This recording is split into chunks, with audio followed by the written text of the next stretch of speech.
Vote for India. India जैसे ही opposition की party ने अपने एकजुटता का एक नया नाम दिया है इंडिया, उसके बाद से सोचिए टीवी अखबार में नई कहानी शुरू हो गई है। अब भारत कहा जाने लगा है, कहा जाना लगा है कि हम भारत हैं, हम इंडिया नहीं हैं। इंडिया अपने नाम क्यों रखा? खैर सुधीर चौधरी को तो चार्टेड प्लेन याद आ रहे हैं, इंडिया याद आ रहा है, लेकिन सोशल मीडिया पर लगातार लोग रिप्लाई कर रहे हैं। प्रधानमंत्री का वो बयान लोग चला रहे हैं जिसमें वो कह रहे थे इस बार वोट फॉर इंडिया, इस बार वोट फॉर इंडिया। वहीं लोग सवाल पूछ रहे हैं स्टार्टअप इंडिया क्या था, न्यू इंडिया क्या है। लोग संविधान की दुहाई दे रहे हैं, हवाला दे रहे हैं। संविधान के आर्टिकल 1 में ही लिखा है इंडिया डेट इज भारत। सोचिए, भारत का अंग्रेजी में नाम इंडिया है, लेकिन यहाँ जो हिंदुस्तान कहने वाले लोग हैं उसको लेकर दिलीप मंडल ने एक पोस्ट लिखा है कि किस तरह से जिन मुगलों ने हिंदुस्तान नाम रखा था उसने अपने किताब में 30 पेज खर्च किए हैं कि हिंदुस्तान का मतलब उन्होंने कहा था, मुगल कहते थे कि भारत मतलब एक गर्म देश है, यहाँ के लोग खूबसूरत नहीं हैं, यहाँ अच्छे खाने पीने के फल नहीं हैं। ये किताब में लिखा हुआ है। आज बीजेपी के नेता हिंदुस्तान बोल रहे हैं, लेकिन वो भारत के पक्ष में है, लेकिन इंडिया से परहेज कर रहे हैं। बाबा साहब कहते थे कि अंग्रेजी वो दूध है जो पिएगा वो दहाड़ेगा। भारत में इंडिका नाम की किताब भी लिखी गई है मौर्य काल के समय। और सवाल है कि क्या वो तमाम चैनल, चाहे इंडिया टुडे ग्रुप हो, इंडिया न्यूज हो, इंडिया टीवी हो, डेली इंडिया हो, वो सब अपना नाम बदल लेंगे? तो सोचिए, इस देश में कुछ भी हो सकता है। बीजेपी के पास टीवी है, अखबार है, पत्रकार है, इसलिए मैं कह रहा हूँ इस देश के टीवी अखबार पर भरोसा मत कीजिए, वो लॉजिकल नहीं है, या तो वो कास्टिस्ट है या वो सत्ता के साथ है। तो इंडिया के नाम से जो लोग खबर चला रहे हैं, हो सकता है आने वाले दिनों में वो अपना नाम भी बदल ले, लेकिन इसको लेकर सरगर्मी तेज है। वहीं दूसरी बड़ी खबर है, बीएसपी सुप्रीमो मायावती ने आज प्रेस कॉन्फ्रेंस की और उन्होंने कहा कि ना तो वो एनडीए के साथ हैं, ना वो इंडिया के साथ है, वो अकेले चुनाव लड़ेंगी। सवाल है कि इस अकेले चुनाव लड़ने से उनके कितने सीटें आएंगी। लोग पूछ रहे हैं कि क्या बीएसपी अपने 10 सांसदों को जिता लेगी। लेकिन ऐसा करने वाली मायावती अकेली नहीं है। केसीआर जो तेलंगाना के मुख्यमंत्री हैं वो भी हैं, जगन मोहन रेड्डी जो आंध्र प्रदेश के मुख्यमंत्री हैं वो भी हैं, नवीन पटनायक जो उड़ीसा के मुख्यमंत्री हैं वो भी अकेले चुनाव लड़ रहे हैं। तो ऐसे कई दल हैं, ओवैसी भी अकेले हैं। तो बीएसपी सुप्रीमो ने आज साफ कर दिया। वहीं एनडीए में 38 दल लगभग हैं, तो यूपीए में 26 दल हैं। लेकिन जैसे ही यूपीए का अनाउंसमेंट हुआ है, कम से कम विरोधी दलों में तो उत्साह है और उनको लगता है कि इस बार उनका पलड़ा भारी है। लेकिन सबसे ज़्यादा बहस है इंडिया को लेकर। टीवी अखबार की कोशिश है कि इंडिया को कम से कम बदनाम कर दिया जाए और ये कोशिश किया जाए कि इंडिया मतलब जो है वो अंग्रेजी का नाम है, ये गुलामी का प्रतीक है। बीजेपी के एक मुख्यमंत्री हैं ब्राह्मण समाज से, हेमंत विश्व शर्मा, जो पहले कांग्रेस के नेता थे, अब तो उन्होंने बाकायदा, सोचिए, बाकायदा अपने फेसबुक प्रोफाइल में भारत लिख दिया है।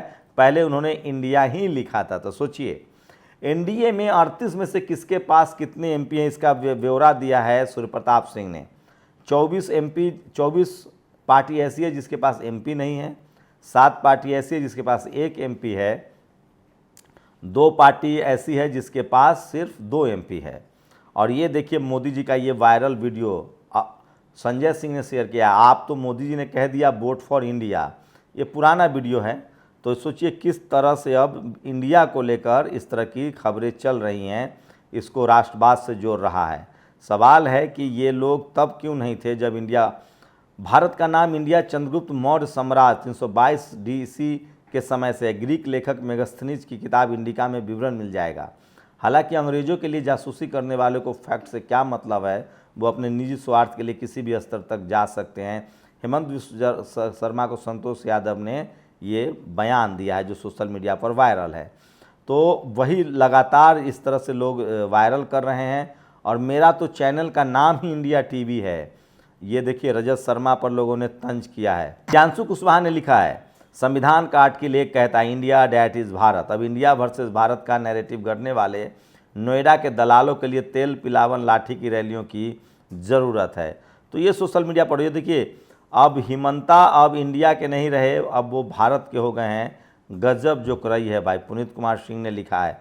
और सूर्य प्रताप सिंह ने तो बाकायदा भारत सरकार की योजनाओं का नाम लिख दिया है। Startup India, digital India, skill India, make in India, signing India, Khelo India, जीतेगा इंडिया, पढ़ेगा इंडिया, बढ़ेगा इंडिया, कितना बेशर्म है गोदी मीडिया। तो ये तमाम लोग हैं जो ये सवाल कर रहे हैं और सोशल मीडिया पर ये तमाम सवाल वायरल है। आपको क्या लगता है कि क्या नाम से कुछ फ़ायदा या नुकसान होगा? एक नैरेटिव तो विपक्ष ने गढ़ दिया है, क्या उस नैरेटिव में अब बीजेपी फंसती हुई जा रही है? सोचिए, आलोक चिकी ने लिखा है, तिहारी सुधीर चौधरी देश विरोधी बात मत करो, संविधान काट के लिए कहता है इंडिया डैट इज़ भारत, मतलब जो इंडिया है वही भारत है, इंडिया बनाम भारत हो ही नहीं सकता। ऐसा कहना संविधान की भावना के खिलाफ है, ऐसा कहने वाले संविधान विरोधी हैं।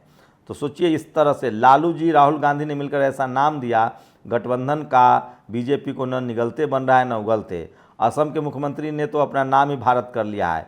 तो ये तमाम सवाल हैं जो सोशल मीडिया पर आज वायरल है, सोशल मीडिया पर तैर रहे हैं। आप लोगों को क्या लगता है? ये देखिए, मोदी जी कह रहे हैं वोट फॉर इंडिया, ये भी सोशल मीडिया पर वायरल है। मोदी जी का पुराना वीडियो लोग वायरल कर रहे हैं। और अखिलेश यादव ने एक बड़ा मजाकिया ट्वीट किया है, वो 2 और जोड़ लेते तो 38 + 2 40 पूरे हो जाते। सबने वो पुरानी कहानी तो सुनी होगी। तो सोचिए, ये इस तरह से तंज किया जा रहा है। अकेला आदमी इतना डरपोक निकला कि 38 पार्टी इकट्ठा करा, आरजे जी ने ट्वीट किया है। तो आज की सबसे बड़ी खबर है कि Indian national democratic inclusive alliance के जो नाम रखा गया विपक्षी संघ का, उसको लेकर सचेत है। वहीं दूसरी तरफ खबर फैलाई जा रही है कि नीतीश कुमार नाराज हैं। सच्चाई वो नहीं है। कांग्रेस ने साफ कर दिया है कि उनका कोई इंटरेस्ट नहीं है प्रधानमंत्री पद के लिए। इसका मतलब है कि कांग्रेस ने एक बड़ा कार्ड खेल दिया है कि कांग्रेस के कोटे से कोई प्रधानमंत्री नहीं होगा। इसका मतलब साफ है कि कोई गैर कांग्रेस पार्टी वाला प्रधानमंत्री होगा। उसमें भी मैं एक बात तो आपको बता दूं, इस बार भारत में कोई दलित या पिछड़ा ही प्रधानमंत्री होगा, या आदिवासी होगा, या अल्पसंख्यक होगा। गांठ बांध लीजिए, भारत का इस बार का प्रधानमंत्री 2024 में दलित, पिछड़ा, आदिवासी या अल्पसंख्यक समाज से होगा।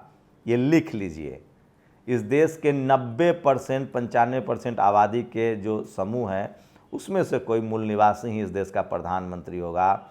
चाहे वो दलित समाज से हो सकता है, पिछड़े समाज से हो सकता है, या आदिवासी समाज से हो सकता है, किसान जातियों से हो सकता है, या फिर वो अल्पसंख्यक समाज से हो सकता है।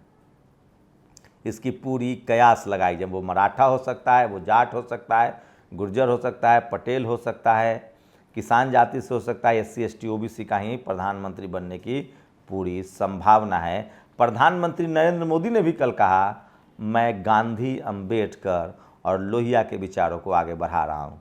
तो आपकी क्या राय है? क्या ये इंडिया और भारत का बहस जो है वो सार्थक है? हम लोग पहले सवाल उठाते थे कि हिंदुस्तान भारत का नाम नहीं, लेकिन सोचिए, जो लोग हिंदुस्तान कह रहे थे, जिनके बच्चे विदेश पढ़ते हैं, सोचिए आज वहीं जो निशिकांत दुबे, उन्होंने एक ट्वीट किया है कि ये जो इंडिया है वो जीन्स टी-शर्ट वाले लोग हैं।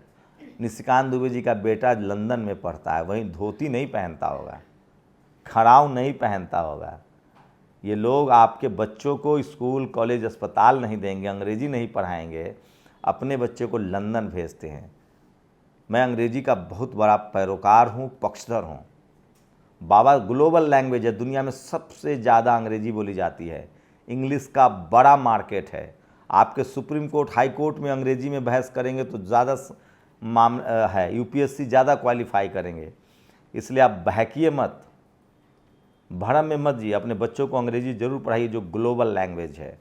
मातृभाषा से सबको प्यार है, लेकिन अंग्रेजी इंटरनेशनल लैंग्वेज है, रोज़गार का लैंग्वेज है, ग्लोबल लैंग्वेज है।